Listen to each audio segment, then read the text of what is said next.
कामचोर बहू। कांता बहन की दो बहुएं थीं, बड़ी कल्पना और छोटी प्रिया। कल्पना का जैसा नाम वैसा ही काम।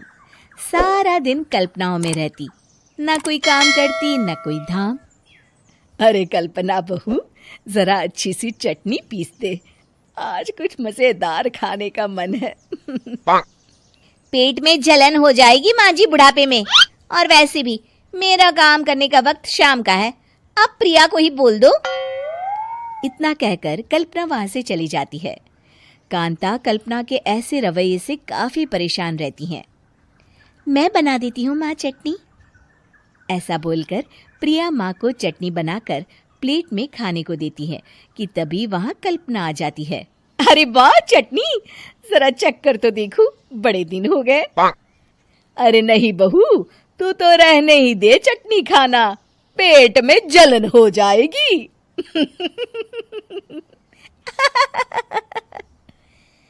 इतना कहकर कांता और प्रिया दोनों हंसने लगते हैं।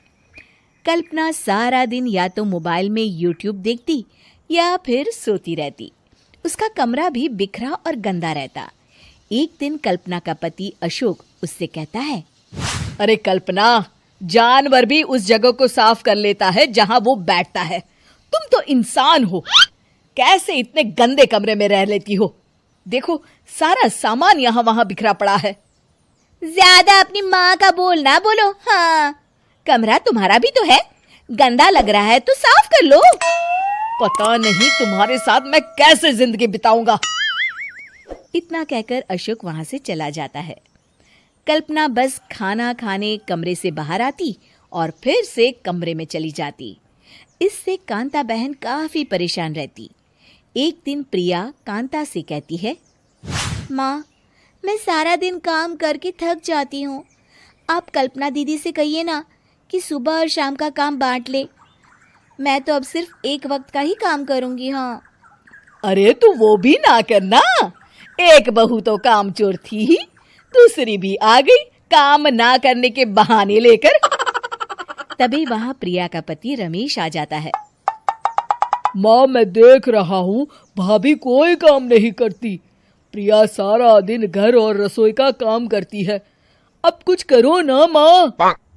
कांता मन में कुछ सोचती है और कल्पना के पास जाती है। कल्पना फोन पर मेकअप करना देख रही होती है। कल्पना, तुम सारा दिन बस मोबाइल देखती हो, घर का कोई काम भी कर लिया करो।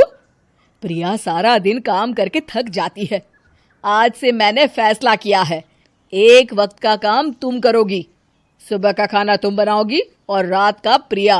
आप लोगों ने काम को हव्वा बना रखा है। अरे पता नहीं थोड़ा सा ज्यादा काम करने में आप लोग घबरा क्यों जाते हैं। और हाँ, बहुत ज्यादा प्रिया की तारीफ मत करिए मेरे सामने, बड़ी बहू तो मैं ही रहूंगी। मैं कुछ नहीं जानती, कल सुबह मुझे वक्त से खाना चाहिए, रसोई में आ जाना, वरना कल से तुझे खाना नहीं मिलेगा। अगली सुबह कल्पना रसोई में नहीं आती है। वो देर से सोकर उठती है और बाहर आकर कहती है, अरे भूख लगी है, आज खाने में क्या है?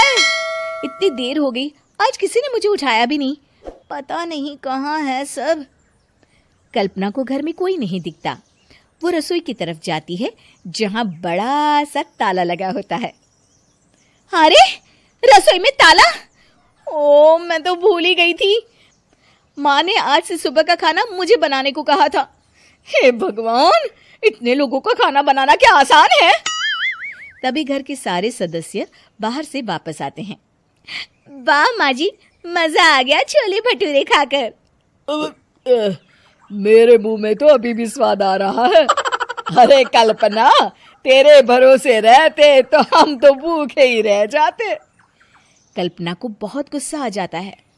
अब बहुत हो गया, आज से मैं अपनी रसोई अलग कर रही हूँ, मैं अपना खाना खुद बना लिया करूंगी। कल्पना अपनी रसोई अलग कर लेती है, पर आए दिन उसका देर से उठना और काम न करने की आदत से वो भूखी ही रह जाती थी। उसी के सामने घर के लोग अच्छे अच्छे पकवान खाते और कामचोर कल्पना को जैसे तैसे ही खाना बनाकर खाना पड़ता। पर एक दिन तो हद ही हो गई। माँ, दीदी आज सुबह से कमरे से बाहर नहीं निकली, हमें जाकर देखना चाहिए। सो रही होगी कामचोर कहीं की, पर तुम कहती हो तो चलो देख लेते हैं उसे। कल्पना कमरे में पेट पकड़कर बैठी होती है। हाय मेरा दर्द, पेट दर्द के मारे मर रही हूं मैं।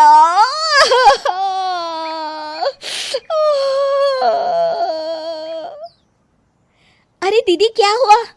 पेट में दर्द क्यों हो रहा है? डॉक्टर को दिखाया आपने? माँ, कल्पना खड़ी होती है और माँ जी के पास आती है। मुझे माफ कर दीजिए, अब से मैं सारे काम में मदद करूंगी, कभी आलस और काम चोरी नहीं करूंगी। हाँ हाँ, वो तो ठीक है, लेकिन अचानक क्या हो गया जो तू काम करने को तैयार हो गई? कामचोर कल्पना। माँ, लगातार बासी और उल्टा पुल्टा खाना खाने के कारण मेरे पेट में इन्फेक्शन हो गया है। काम न करना पड़े इसलिए मैं 2 दिन का खाना एक दिन ही बना लेती थी। बासी और खराब खाना खाने के कारण लेने के देने पड़ गए। पेट में दर्द हो रहा है। चलो अच्छा हुआ, देर आए दुरुस्त आए।